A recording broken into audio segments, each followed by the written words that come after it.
Hello learners, welcome to my channel enlighten knowledge. आज हम करने जा रहे हैं इलास्टिसिटी ऑफ डिमांड में measurement of price elasticity of demand. इसके अगले दो method, fourth and fifth method, arc elasticity and revenue method. Arc elasticity कर लेते हैं। जो हमने पहले जो मेथड किया था प्रोपोर्शनेट मेथड या पॉइंट इलास्टिसिटी मेथड, उसमें हमने प्रोपोर्शनेट मेथड वाले फॉर्मूले से इलास्टिसिटी ढूंढने की कोशिश की थी।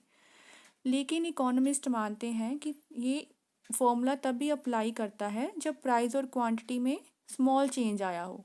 लेकिन जब प्राइस और क्वांटिटी में कंसिडरेबल चेंजेस आते जा रहे हैं तो ये फॉर्मूला लिटिल यूज़ का हो जाता है, मतलब बहुत कम आपकी हेल्प करता है। तो इसीलिए आर्क इलास्टिसिटी वाला फॉर्मूला डिराइव किया गया है। पहले इसका हम लोग ग्राफ बना लेते हैं आर्क इलास्टिसिटी का। ये आपका क्या है, डिमांड कर्व दे रखी है। अगर आपको ए पॉइंट पे इलास्टिसिटी ढूंढनी है, यहाँ पे प्राइस पी क्वांटिटी क्यू ले रहे हो। हमारे पास दो कंडीशन अगर अराइज होती है इसी डिमांड कर्व पे, बी और सी। बी पे क्या है, प्राइस पी वन हो गया, क्वांटिटी होगी क्यू वन। सी पे प्राइस पी टू, क्वांटिटी होगी क्यू टू। मतलब प्राइस क्या है, फॉल होता जा रहा है। अब अगर आपको ए पॉइंट पे इलास्टिसिटी ढूंढनी है तो क्या होगा कि आप कंफ्यूज हो जाओगे कि हम बी से बी को लेकर चले या सी को लेकर चले, क्योंकि आपके पास दो पॉइंट शो हो रहे हैं, एक बी है अदर सी है। इसीलिए क्या होता है, जो आर्क मेथड होता है इलास्टिसिटी का वो ज़्यादा एप्रोप्रिएट माना जाता है। तो हम लोग क्या करते हैं, ये जो स्ट्रेच हो रहा है ए और सी के बीच में, जो स्ट्रेच होता है उसे हम लोग क्या कहते हैं, आर्क का नाम दे देते हैं। और आर्क इलास्टिसिटी को फॉर्मूला से डिराइव कर दिया जाता है। देखिए, जो प्राइस इलास्टिसिटी ऑफ डिमांड एक आर्क की अगर हम लोग ढूंढते हैं तो उसको हम लोग आर्क इलास्टिसिटी ऑफ डिमांड कहते हैं। मतलब ये फॉर्मूला तब अप्लाई होता है जब काफ़ी चेंजेस आ रहे हों प्राइस और डिमांड में, मतलब प्राइस फॉल हो रहा हो, इंक्रीज हो रहा हो, तब आंसर इस फॉर्मूले से सेम आता है। तो हम पहले फॉर्मूला कर लेते हैं। ये आपका ग्राफ था। अब इसका फॉर्मूला कैसे डिराइव किया जाता है। इलास्टिसिटी का फॉर्मूला है माइनस, ऊपर आता है आपका डेल्टा क्यू, नीचे आ जाएगा हाफ, यहाँ पर आएगा क्यू वन प्लस क्यू, इसके साथ में डिवाइड होगा डेल्टा पी और नीचे आ जाएगा half P one plus P. ये चीज़ बनी है। इसको अब हम डिराइव कर लेते हैं, यहाँ पर नेगेटिव साइन। देखिए, डेल्टा क्यू को हम लोग क्यू वन माइनस क्यू लिख सकते हैं, क्योंकि डेल्टा क्यू क्या है, चेंज होता है। चेंज कैसे निकालते हैं, न्यू क्वांटिटी में से इनिशियल क्वांटिटी को माइनस करके। नीचे वो चीज़ ऐसे ही रहेगी सेम। और डेल्टा पी को हम लोग पी वन माइनस पी लिख सकते हैं, मतलब न्यू प्राइस में से इनिशियल प्राइस को माइनस करवा दिया जाए। आपकी ये चीज़ बनी है। अब क्या है, क्यू वन माइनस क्यू, यहाँ पर हाफ वैसे ही रह रहा है, क्यू वन प्लस क्यू। अब ये क्या होगा, अब ये ऊपर जाकर क्या हो जाएगा, मल्टीप्लाई हो जाएगा। तो ऊपर वाली जो नीचे वाली टर्म है वो ऊपर आ जाएगी और ये कहाँ, ये नीचे चली जाएगी। हाफ में से हाफ तो कट ही हो गया। तो आपका फॉर्मूला क्या बना है, फॉर्मूला हमारा बना यहाँ पे minus Q one minus Q divided by Q one plus Q into ऊपर क्या आ जाएगा, पी वन प्लस पी, यहाँ पे प्लस ऊपर आएगा और माइनस नीचे। ये आपका इलास्टिसिटी का, आर्क इलास्टिसिटी का फॉर्मूला बन गया है। क्यू वन माइनस क्यू को डिवाइड कर देंगे क्यू वन प्लस क्यू से, multiply by P one plus P divided by P one minus P, और आगे आपका नेगेटिव साइन लगेगा। अब इसको हम एग्जाम्पल से कर लेते हैं।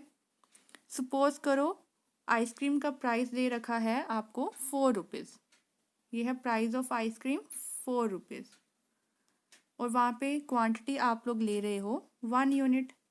जब आपका प्राइस, जो न्यू प्राइस है वो क्या है, फॉल होकर 2 हो गया है, तब आपने क्वांटिटी इंक्रीज कर दी और 4 कर दी। बस इसी चीज़ को फॉर्मूला में पुट करवा दो। यहाँ पे नेगेटिव साइन था, Q one minus Q divided by Q one plus Q into P one plus P divided by P1 minus P। ये आपका फॉर्मूला है। नेगेटिव साइन Q1 क्या है 4, Q1 है, ये 4 + 1 आ जाएगा, P1 + P, P1 2 है, ये 4 आ जाएगा और यहाँ पे आ जाएगा 2 - 4। जब इसको हम लोग सॉल्व करेंगे तो हमारे पास आंसर आ जाएगा आपका 9/5।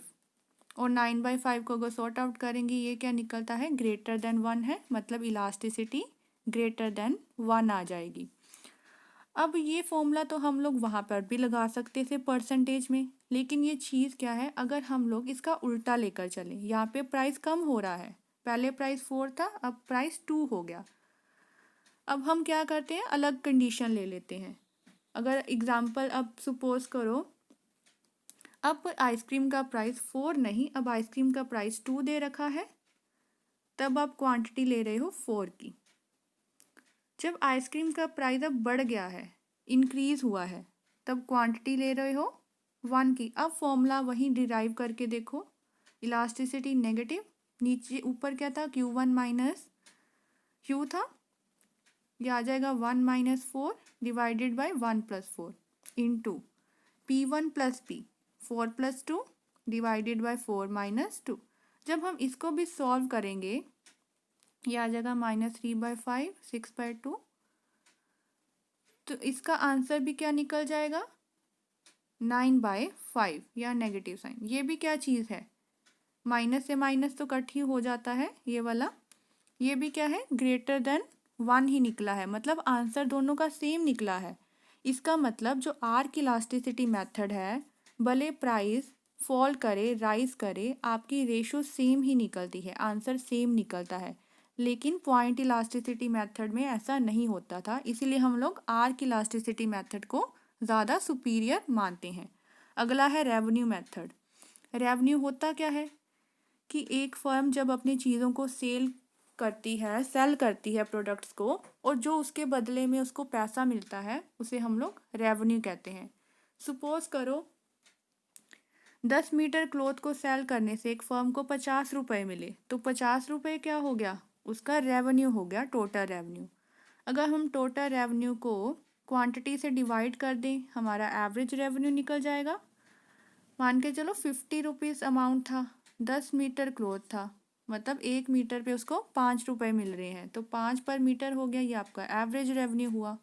और एडिशन अगर टोटल रेवेन्यू में होता है एक और यूनिट को सेल करने के बाद, उसको हम लोग मार्जिनल रेवेन्यू कहते हैं। सपोज करो अगर वो 11 मीटर ऑफ क्लॉथ सेल करता है तो उसको रेवेन्यू मिलता है 54 का, और 10 पे कितना मिल रहा था रेवेन्यू, 50 का। तो मतलब एक्स्ट्रा मनी उसको कितनी रिसीव हुई, 4 रुपीज़। तो 4 रुपीज़ क्या हो जाएगा, मार्जिनल रेवेन्यू। यहाँ तक तो हो गया। अब रेवेन्यू मेथड का फॉर्मूला होता है, फॉर्मूला है आपका E = average revenue divided by average minus marginal revenue, ये इसको फॉर्मूला होता है। अब फॉर्मूला को हम लोग कर्व से डिराइव कर लेंगे, ये मैं एक बार रब कर देती हूँ, ये देखिए। अब फॉर्मूला को हम लोग एक कर्व से डिराइव कर लेते हैं। ये आपको दे रखा है, डिमांड कर्व को ही हम एवरेज रेवेन्यू कहते हैं, A और B। यहाँ पर पॉइंट ले ले हैं P, और ये आपका E रेवेन्यू मिल रहा है, M आपकी क्वांटिटी है, और मार्जिनल रेवेन्यू है ये वाला चीज़, ये आपकी मार्जिनल रेवेन्यू की कर्व है, पीछे वाली मार्जिनल रेवेन्यू। अब हमें बस फॉर्मूला को डिराइव करना है। एक तो इलास्टिसिटी हम लोग ढूंढते थे lower portion upon upper portion करके। अगर P पे आप लोगों ने इलास्टिसिटी ढूंढनी है तो क्या आ जाएगी, लोअर पोर्शन क्या है PB और अपर पोर्शन क्या है PA। अब हम ट्रायंगल को क्या है सिमिलर प्रूव करवाएंगे। 2 ट्रायंगल ले लेते हैं, PMB, एक ये वाला ट्रायंगल उठा लिया PMB, और एक है AEP। ये ट्रायंगल्स हैं दोनों, इसको हाँ क्या है, ये दोनों सिमिलर ट्रायंगल्स हैं, एंगल सेम है सभी के। तो इलास्टिसिटी ऑफ डिमांड को हम लोग PB/PA लेकर चले थे, इसको मैं PM/AE भी लिख सकती हूँ। देखिए PM/AE, क्योंकि ये लाइंस भी तो सेम होगी, अगर ये रेशो सेम है तो ये रेशो भी सेम हो जाएगी। ये तो आपकी फर्स्ट कंडीशन हुई। अब दो और ट्रायंगल्स लेकर चलते हैं। AET, टी पॉइंट आपका आ जाएगा यहाँ पर जहाँ पे वो इसको कट कर रहा है। AET ये वाला, एक ट्रायंगल ये बना AET वाला, और एक ट्रायंगल बना TPL, मतलब T और ये आपका छोटा वाला L, ये वाला। अब ये दो ट्रायंगल क्या है, कॉन्ग्रेंट है। कॉन्ग्रेंट का मतलब है यहाँ पे कंडीशंस अप्लाई होगी। आपकी इसमें क्या है, PL है, जो ये वाला पार्ट है, PL को हम लोग क्या लिख सकते हैं, ये PL छोटे वाले को कैसा लिखा सकता है, PM में से अगर मैं LM को माइनस कर दूं तो PL आ जाएगा, यही चीज़ है। अगर हमें ये ढूंढना है तो पूरे में से ये वाला पार्ट माइनस कर दो तो वही पार्ट ही आ जाएगा। तो इलास्टिसिटी डिमांड की क्या निकल जाएगी। और एक चीज़ और है जो आपकी PL है, PL किसके बराबर है, AE के, क्योंकि सेम कंडीशंस हैं, PL AE के बराबर है। तो इलास्टिसिटी आपकी निकल जाएगी PM, ऊपर PM था, ये देखिए AE को अगर आप PL लिखते हो और PL को हमने क्या लिखा, PM माइनस LM, और इसी को क्या है, ये आपका एवरेज रेवेन्यू है, नीचे ये एवरेज रेवेन्यू माइनस ये आपका मार्जिनल रेवेन्यू है, ये चीज़ बन गई। इस पूरे ट्रायंगल से हम लोगों ने प्रूव करवा दिया कि हमारा फॉर्मूला क्या बना है, average revenue divided by average revenue minus marginal revenue. क्योंकि ये दोनों ट्रायंगल्स कॉन्ग्रेंट हो जाते हैं तो इसके रेशियो सेम हो जाते हैं, इसी वजह से ये फॉर्मूला डिराइव हो पाया है। तो ये हमारा लास्ट फॉर्मूला था रेवेन्यू मेथड। आई होप आपको क्लियर हो गया होगा। अगर लेक्चर पसंद आया हो इस चैनल को ज़रूर सब्सक्राइब कीजिए, like share and comment and press the bell icon, ताकि हर वीडियो की नोटिफिकेशन आपको टाइम टू टाइम मिलती रहे। Thank you.